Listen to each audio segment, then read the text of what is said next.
TB के मरीजों को बचाने के लिए उनको पोषण में कई चीज़ों को देना ज़रूरी होता है, जिसे लेकर लगातार केंद्र सरकार अपने स्तर पर प्रयास कर रही है। और उन्होंने सामाजिक संस्थाओं से भी आग्रह किया है कि 10 मरीजों को गोद लेकर पोषण के लिए उन्हें सामग्री वितरण किया जाए। यह सामग्री 6 महीने तक उन्हें देना होगा, ताकि मरीजों को जो खाने पीने की जो तकलीफ़ होती है वह ना हो और उनको जो सही डाइट है वो दिया जा सके। इसे लेकर आज अक्षमा कार्यालय में एक कार्यक्रम का आयोजन किया गया, जहां 10 मरीजों को पोषण किट वितरण किया गया। मौके पर क्या कुछ कहा गया, आइए आपको सुनाते हैं। पोषण योजना के तहत सभी मरीज जो टीबी का दवा खाता है उसको एक न्यूट्रिशनल सपोर्ट, पोषण का, इस बीमारी में जो कि बहुत सारे दवा एक साथ खिलाया जाता है, उसमें पोषाहार की आवश्यकता होती है। उस तर्क पर ये पोषाहार योजना केंद्रीय मंत्रालय माननीय प्रधानमंत्री मोदी जी के नेतृत्व में ये योजना शुरू किया गया है।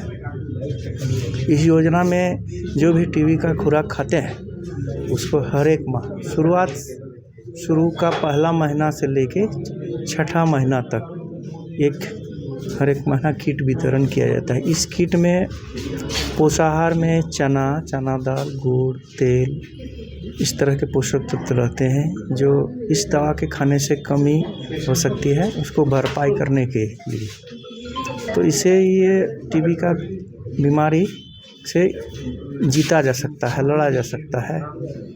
अन्यथा टीबी का दवा इतने ज़्यादा होते हैं कि पोषाहार की कमी के चलते या तो उसका सिस्टेमिक बाकी बीमारी, पेट की बीमारी हो या कमजोरी हो, न्यूराइटिस वगैरह बीमारी हो सकता है। इसीलिए ये पोषाहार की आवश्यकता है। तो इसी योजना में आज हम लोग अधिक से अधिक जितने भी नोटिफाइड केसेस टीबी का, नोटिफाइड करने का मतलब है कि जो खांसी का बीमारी हो, बुखार का, जो लक्षण 4 को टीबी बीमारी में दिखता है, उस बीमारी में जो खखार जांच या जो सीबीनेट, ट्रूनेट के द्वारा टीबी का डिटेक्ट होता है, उस डिटेक्ट के बाद नोटिफाइड हो जाता है, तब एंट्री हो जाता है। जब एंट्री हो जाता है पोर्टल में कि ये टीबी बीमारी है, तब उसका दवा स्टार्ट हो जाता है। जब दवा शुरू हो जाता है तभी पोषाहार का पहला खुराक शुरू हो जाना चाहिए। ये अक्सर नहीं हो पा रहा है।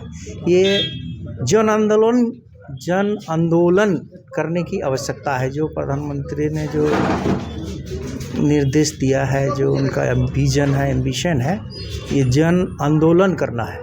मतलब कि हर एक आदमी, चाहे वो टीबी का बीमारी हो या उसका घर में कोई उससे संबंधित हो या अथवा नहीं हो, प्राइवेट आदमी हो या सरकारी आदमी हो, समाज में किसी भी तबके के लोग हो, गरीब हो, अमीर हो, हिंदू हो, मुस्लिम हो, सभी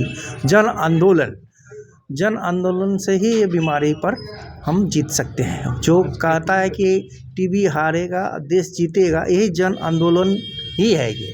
आज कितने लोगों को किट वितरण? आज 11 लोग आए और सभी को किट में कितने ऐसे नोटिफाइड केस टीबी बीमार में 700 लोग हैं अभी फिलहाल। लक्ष्य तो हमारा 85% प्राप्त हो चुका है। 15% हमको इस सालाना, मैंने पिछले साल की बात कर रहे हैं।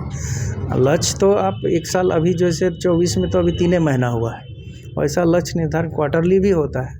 मगर अभी लक्ष्य अगर पूछेगा तो पिछले साल का ही लक्ष्य को हम लोग आंकड़ा मानते हुए उसको लक्ष्य उपलब्धि की बात कर रहे हैं, जो 85% है ना नोटिफाइड केसेस है। और उसमें सारे लोग दवाई खा रहे हैं।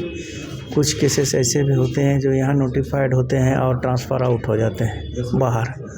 खास करके हमारा सिल्ली हुआ, उस एरिया के जो बंगाल से जो लोग आते हैं, मेहमानी में आया, 1 हफ्ता से खांसी हुआ, जांच कराया सिल्ली TU में, और उसके बाद वो एक चाहे तो दवा लेके या तो बिना दवा लेके वो अपना घर चला जाता है।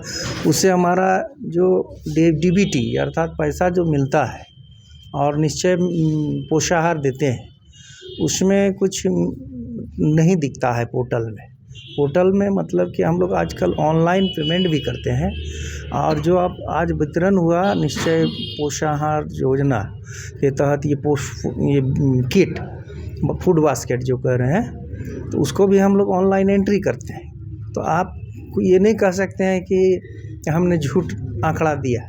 हमको कार्यक्रम के तहत जैसा कि अभी डीटीओ साहब ने बताया है, हम लोग झारखंड के 17 ज़िलों में प्राइवेट नोटिफिकेशन के लिए काम कर रहे हैं और उसी में एक छोटा सा हमारा प्रयास है कि प्रथम चरण में हम लोगों ने 11 टीबी के मरीजों को गोद लिया है, उनको पोषण किट देने का, और यह प्रयास हम लोग निरंतर जारी रखेंगे।